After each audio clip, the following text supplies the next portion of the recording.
Assalamualaikum warahmatullahi wabarakatuh. Bapak, Ibu, dan saudara-saudara, kita telah mendengar penjelasan ikhlas. Berikut rincian makna-makna yang ada di dalamnya. Tetapi kemudian kita ingin juga mengetahui bagaimana sih manfaatnya orang yang ikhlas di dalam hidupnya itu. Yaitu orang-orang yang ikhlas di dalam hidupnya itu betul-betul dia hanya tertuju kepada Allah Subhanahu wa ta'ala, dan Allah Subhanahu wa ta'ala akan melihat, membalas karena keikhlasannya itu dengan pahala yang sebesar-besarnya. Dan Allah Subhanahu wa ta'ala juga akan memberikan keselamatan padanya, karena Allah Subhanahu wa ta'ala betul-betul akan memenuhi janjinya. Allah Subhanahu wa ta'ala menciptakan makhluknya. Semua berasal dari Allah. Semua kembali kepada Allah. Orang-orang yang ikhlas tentunya dia merasa segalanya milik Allah, segalanya kembali kepada Allah. Orang-orang yang ikhlas tentunya dia menerima semua takdir-takdir Allah, baik yang senang maupun yang susah, baik yang menyulitkan maupun yang menyenangkan, baik dalam keadaan lapang maupun dalam keadaan banyak masalah dan sebagainya. Karena hakikatnya segalanya milik Allah dan akan kembali kepada Allah Subhanahu wa ta'ala. Segala tindakan-tindakannya hanya diserahkan kepada Allah, dan semua diperbuat karena Allah Subhanahu wa ta'ala, karena kesadarannya kepada Allah Subhanahu wa ta'ala sangat tinggi.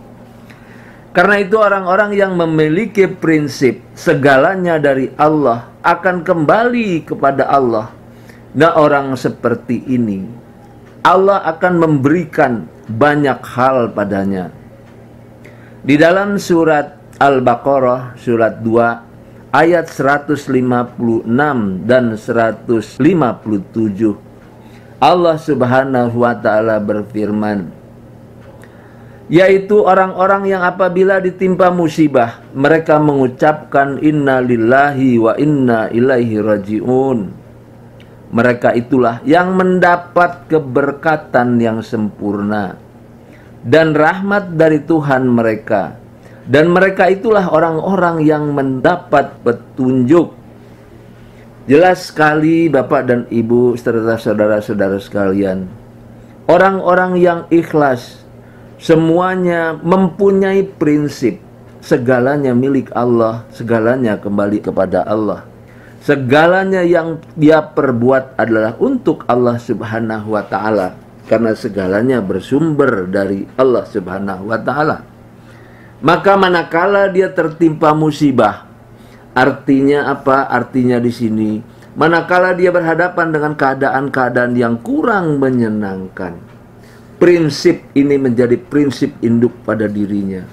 Apapun yang terjadi pada dirinya, semua milik Allah dan semua kembali kepada Allah. Karena itu dia akan mendapatkan banyak hal. Di antaranya yang Allah jelaskan tadi dalam firman-Nya adalah mendapat keberkatan yang sempurna. Bapak dan Ibu dan saudara-saudara, keberkahan akan diraih.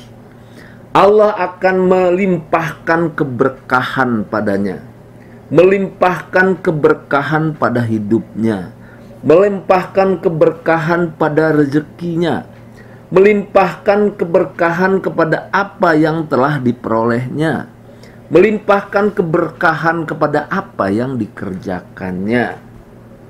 Begitu juga Allah akan melimpahkan rahmatnya, bimbingannya, petunjuknya yang terus-menerus. Sepanjang dia ikhlas kepada Allah, berasal dari Allah, kembali kepada Allah, maka nikmat dan rahmat akan selalu tercurah kepadanya. Begitu juga dia akan memperoleh petunjuk, bimbingan, hidayah, dan sebagainya. Ini jelas sekali Bapak dan Ibu serta saudara-saudara sekalian, di dalam surat Al-Baqarah ini dijelaskan oleh Allah Subhanahu wa taala, allazina iza asabahum musibah qalu inna lillahi wa inna ilaihi raji'un ulaika alaihim salawatu mir rabbihim wa rahmah wa ulaika humul muhtadun. Nah, inilah beberapa manfaat bagi orang-orang yang ikhlas kepada Allah Subhanahu wa ta'ala. Nah, kemudian, begitu juga jiwa ikhlas. Nah, ya, jiwa ikhlas itu bagaimana? Yaitu kondisi jiwa yang selalu merasa bahwa Allah itu adalah sebagai tujuan akhir atas segala yang dirasakan, baik susah maupun senang. Ya, pokoknya mau susah kayak mau senang, semua kita bersama Allah, kepada Allah, kembali kepada Allah. Kita ini hamba Allah, gitu. Mau susah kayak mau senang kayak mau apa, tujuan akhir kita adalah Allah Ta'ala. Ada gini nih, orangnya gini, merasakan itu dalam dirinya, baik dalam keadaan senang maupun susah, Allah aja buat dia. Gini, ya, ini keadaannya seperti itu. Dia meyakini betul. Nah, ya, segalanya ini berasal dari Allah, segalanya milik Allah, segalanya kembali kepada Allah. Mau senang kayak dia, mau susah kayak dia, dari Allah, milik Allah, kembali kepada Allah. Itu di dalam jiwanya begitu. Ya, maka kalau orang udah seperti ini, ikhlas, betul-betul dia segalanya Allah Ta'ala. Ya, dan dia apapun keadaan hidupnya, itu dia rasa tidak sia-sia diciptakan Allah nih. Kalau dia susah, banyak masalah, pasti tidak sia-sia Allah menciptakan. Ini dari Allah, dia kepada Allah, ada gunanya hidup ini. Walaupun susah, walaupun keadaan apapun juga. Semua dari Allah, semua milik Allah, semua kembali kepada Allah. Nah, ini.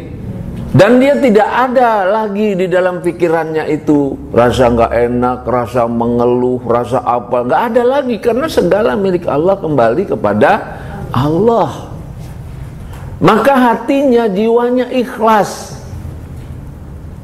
Ya, orang begini, Bu, tidak pernah mengumpat, tidak pernah menggerutu, tidak pernah kecewa, tidak pernah menyesali diri. Kenapa? Karena dia ikhlas dari Allah kembali kepada Allah. Dan apapun yang dia hadapi, baik keadaan tidak menyenangkan maupun menyenangkan, keadaan apapun, dia yakin Allah menciptakan segalanya tidak sia-sia, pasti ada gunanya untuk menguji kita. Ya, ini dari Allah nih, untuk menguji kita, untuk nyekolahin kita, untuk memperbaiki diri kita. Segala yang dilakukannya baik secara batiniah. Nah, misalnya, aduh, saya mesti memaafkan orang, kan batin kerjaan. Aduh, saya nggak boleh kesel, saya harus taubat kepada Allah, saya harus nyayangi orang, saya harus sedekah, saya harus ikhlas, saya harus membenahi diri, saya harus nggak boleh begini, nggak boleh begitu, saya harus baik sama orang, saya harus ikhlas. Nah, semua yang dikerjakannya itu dalam batinnya, ya, semua hanya tertuju kepada Allah dalam rangka menghambakan diri kepada Allah Ta'ala. Gitu juga dia sedekah, gitu juga dia sholat, dia zakat, dia puasa, dia haji, dia nolong orang, dia semuanya itu hanya tertuju kepada Allah. Itu yang dirasakan oleh dia. Makanya di atasnya tuh kondisi jiwa yang selalu merasakan, ya, selalu begitu perasaannya. Nah, ini terbentuknya adalah latihan itu berulang-ulang. Nah, itu latihannya. Kalau nggak dilatih dia, Bu, kita lupa lagi. Ya, kesel lagi, ngumpat lagi, ngeluh lagi, nyalain lagi, ini lagi, gitu. Tapi kalau dengan diulang-ulang, terus jiwanya akan terbentuk jiwa yang ikhlas. Nah, ini nih tujuan terapi ini. Nah, ini orang seperti ini namanya akhlakul karimah, akhlaknya bagus. Nah, ini yang mau dibentuk, Ibu. Ya, yang mau kita bentuk pada diri kita supaya kita senantiasa merasa seperti ini. Karena itulah kita latih terus nih. Tiap datang latih terus. Nah, syukur-syukur ya, Ibu di rumah latih. Ya, latih terus lama-lama terbentuk menjadi akhlak kita. Tapi kalau nggak dilatih, jangan harap, Bu.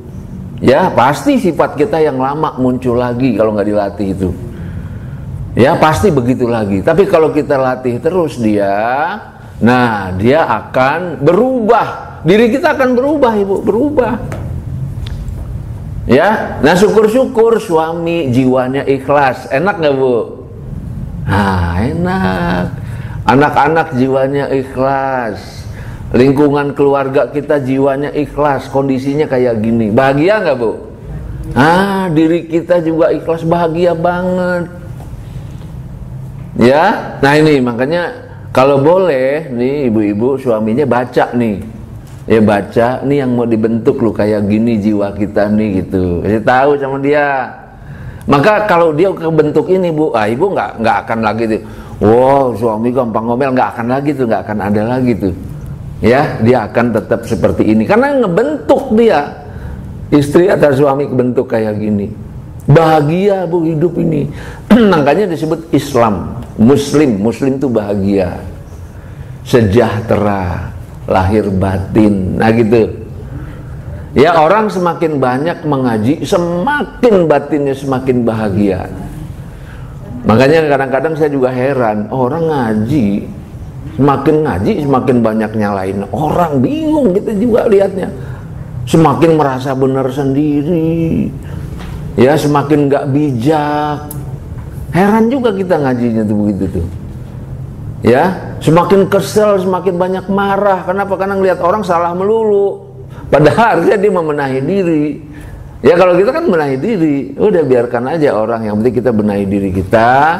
Nah, kita kalau mau kita dakwah juga bil hikmah dengan cara-cara yang bagus, ya. Nah, ini jiwa yang ikhlas. Cukup sekian penjelasannya. Untuk selanjutnya kita latihan terapi ikhlas.